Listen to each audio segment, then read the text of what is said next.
Aleluia. Essa noite está aqui para aprender a sua santa e preciosa palavra. Em Provérbios capítulo 11, versos 11 para 20. Livro de Provérbios capítulo 11. Nós vamos entender, nós aprendemos a santa e preciosa palavra de Deus. Graças a Deus. Provérbios capítulo 11, versículo número 24, versículo 25. Todos vão deixar. Amém. Provérbios capítulo 11, versos 24 e 25. Diz assim a palavra do Senhor.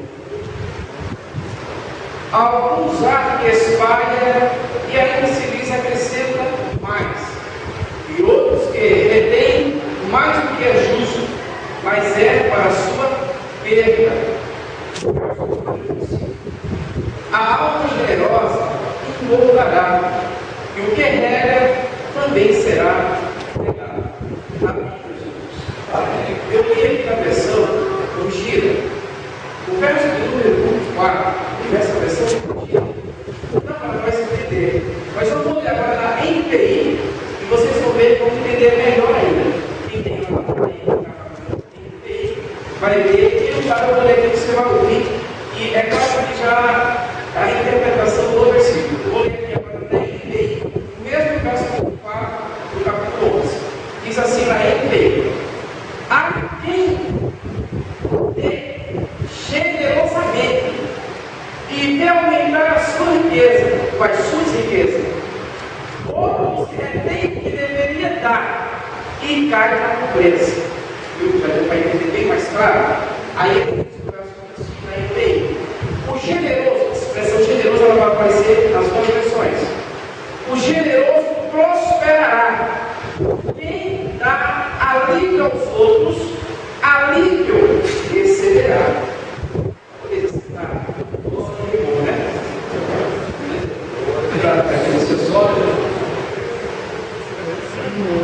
Nós estamos conhecidos. E Deus, através do seu Espírito, Ele nos ensina a palavra sua, para que assim nós possamos melhor. Eu estive essa semana e uma semana atrás ensinando ali na Bíblia de casa, para me ensinar duas sexta-feiras seguidas, que devo dar esse estudo um pouquinho mais longo. Deus nos deu graça e eu estive ali ensinando. E nós estamos sobre o livro de Provérbios mesmo, capítulo 3.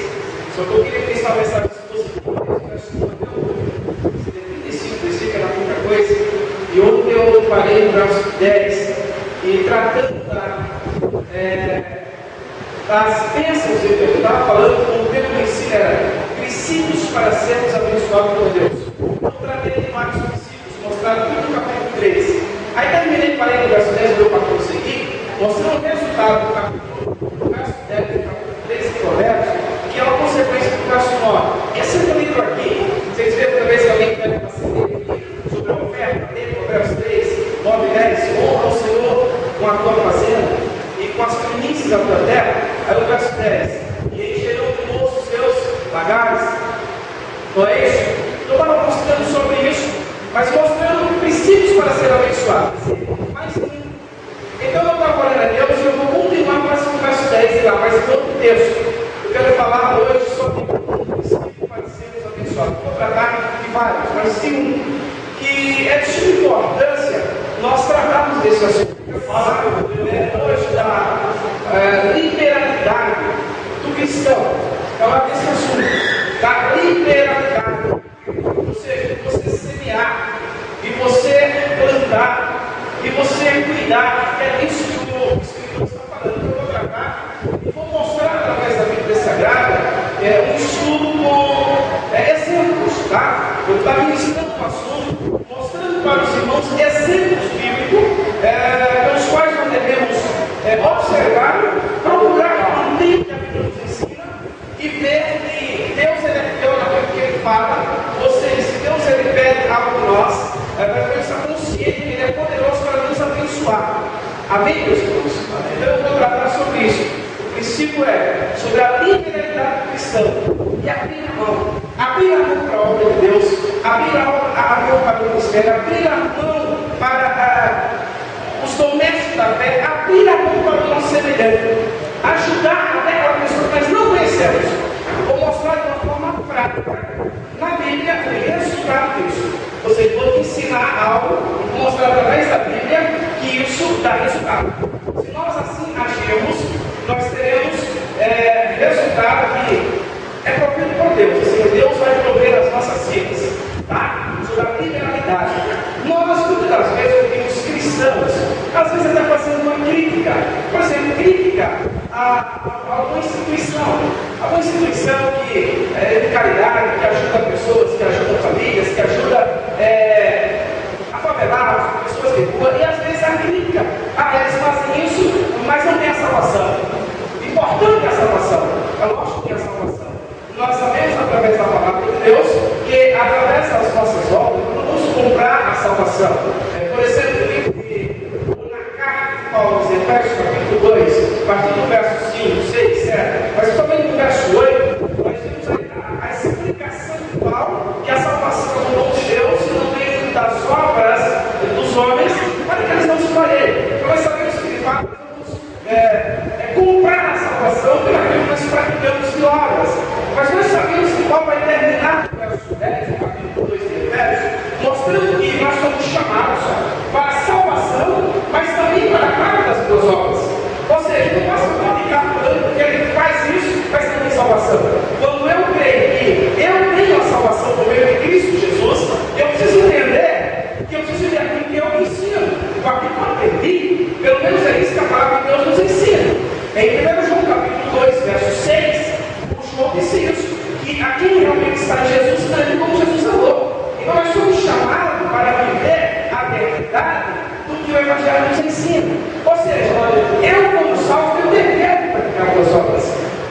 Porque eu não vou praticar para não ter a salvação. A salvação foi conquistada através de Cristo, ou seja, o sangue de Jesus Cristo, na obra da redenção, ele me comprou a mim para quê? Para ter direito à salvação, mas para praticar as boas obras. As boas obras é fruto de um cristão sincero.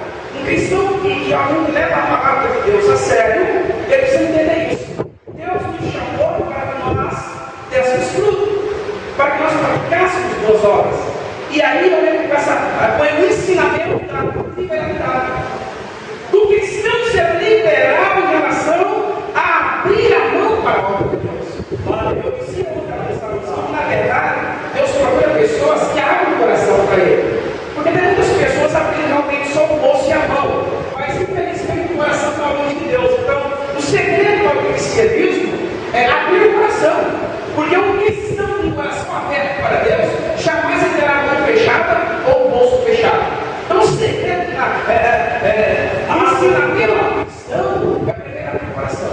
Um coração aberto para Deus trabalhar, a bolsa aberta, a mão aberta. A liberalidade. Então, eu vou tratar isso porque é um princípio. Se nós assim levarmos em consideração e sermos liberais para abençoar a obra de Deus, para abençoar pessoas, Deus nos abençoa. Amém, meus irmãos? Então, nós estamos na igreja, graças a Deus, bem ensinada, mas eu vou tratar nesse assunto hoje. Você sabe, vai aprender mais. Então, vamos lá. Vou para o texto. Observe o verso 24. Eu disse que vou ensinar uma mensagem que eu não exemplo, vou mostrar na Bíblia, não está aqui. Vou pegar essas 5 pessoas que agiram assim, o resultado que vem seguido. Então vamos lá. O capítulo de 1, verso 24, eu vou ler agora. A quem dê generosamente e de aumentar suas riquezas. Está vendo aí? Há pessoas que dá, ou seja, generosamente, bondosamente, sem que ele seja forçado, sem que ele seja manipulado, sem que ele seja impulsivo ou impulsivo. Quer dizer, a pessoa que ele dá generosamente, ou seja, ele abre o coração em ouvir a Deus e abre a mão para abençoar pessoas, para abençoar o ministério, para abençoar vidas. Qual é o resultado disso? Para o que abre a mão generosamente, por bondade, por amor, por reconhecer que ele tem necessidade daquilo que ele tem. crescerá mais. Ou seja, não vai fazer mal. Quando você abre a mão para abençoar uma pessoa que precisa, Deus, meus amados irmãos, Ele vai abençoar a tua vida aqui. Não vai te faltar, é o contrário. Vai ser multiplicado, vai aumentar na tua vida. Deus vai fazer com que você, a tua casa, a tua família, seja muito mais próspera. E eu termino o verso 4, veja o que ele diz. Aumentar as suas riquezas. E outros retêm o que deveria dar e cair na pobreza. Quer dizer, olha o inverso, olha o oposto, olha o antônimo disso. Aquele que tem para dar, ele fecha a mão, fecha o coração, não abençoa, vê a pessoa, até o seu próprio irmão, a família cristã, às vezes até na sua família carnal, biologicamente falando, ele vê que ele necessita, que ele precisa, ele tem que pagar, ele vê que a obra de Deus precisa de um auxílio para ser desenvolvido em tal lugar, em alguma região, ele vê que há necessidade, ele sabe que o missionário até fora do país precisa do seu auxílio, mas ele fecha a mão, ele retém aquilo que ele devia abrir a mão para dar. E o que acontece? Quer dizer, ele vai perder até aquilo que ele está juntando. Isso é a palavra do Salomão. Quer dizer, então o segredo, meus irmãos, nessa questão da liberalidade, é nós abrir a mão com consciência, sabendo o que estamos fazendo, a quem estamos ajudando, e realmente cumprindo isso com princípios doutrinários da palavra de Deus. Nós não dizemos que a palavra de Deus é nossa regra de fé e de conduta, é um princípio ensinado pela palavra de Deus. Eu juro que é regra de fé e de conduta. Agora eu vou mostrar para vocês, no verso número 25, e vou dar exemplo agora, de pessoas que fizeram isso e qual foi o resultado. Tá? No verso 25, observe. O generoso, que é o texto do verso 24, pessoa generosa, bondosa, caridosa, misericordiosa, porque isso é algo que é os atributos de Deus. A generosidade é os atributos divinos. A razão pela qual nós estamos aqui nessa noite, Deus é generoso para conosco. A generosidade divina de Deus é uma ramificação do seu amor, da sua graça, e que nos alcança. E Deus quer que nós, como seus seguidores, seus imitadores, também sejamos generosos com o nosso amigo, com o nosso próximo, com o nosso irmão. E aí no verso 25, o generoso prosperará. Nessa versão, engordará. Quer dizer, crescerá a ideia mesmo. Eu fui buscar no original lendo para ver, a ideia de engordar, prosperar, crescer no contexto que estamos aprendendo, é o mesmo, para o crescimento. É você crescer numa proporção que você deseja, pela forma como você aprendeu e está praticando. Então, no verso 25, o generoso prosperará. E quem dá livre aos outros, ali receberá. Nessa versão, o que rega também será cuidado. Ou seja, o que cuida também será cuidado. Então, aqui eu quero mostrar para você que todas as nossas obras e ações, elas têm um resultado. Não existe efeito sem causa. Quando eu pratico uma obra, se ela realmente é boa, eu vou ter um resultado, eu vou ter uma colheita. Se a obra que nós praticamos ela não é boa, ela é negativa, pode ter certeza que também tem um resultado, também tem colheita.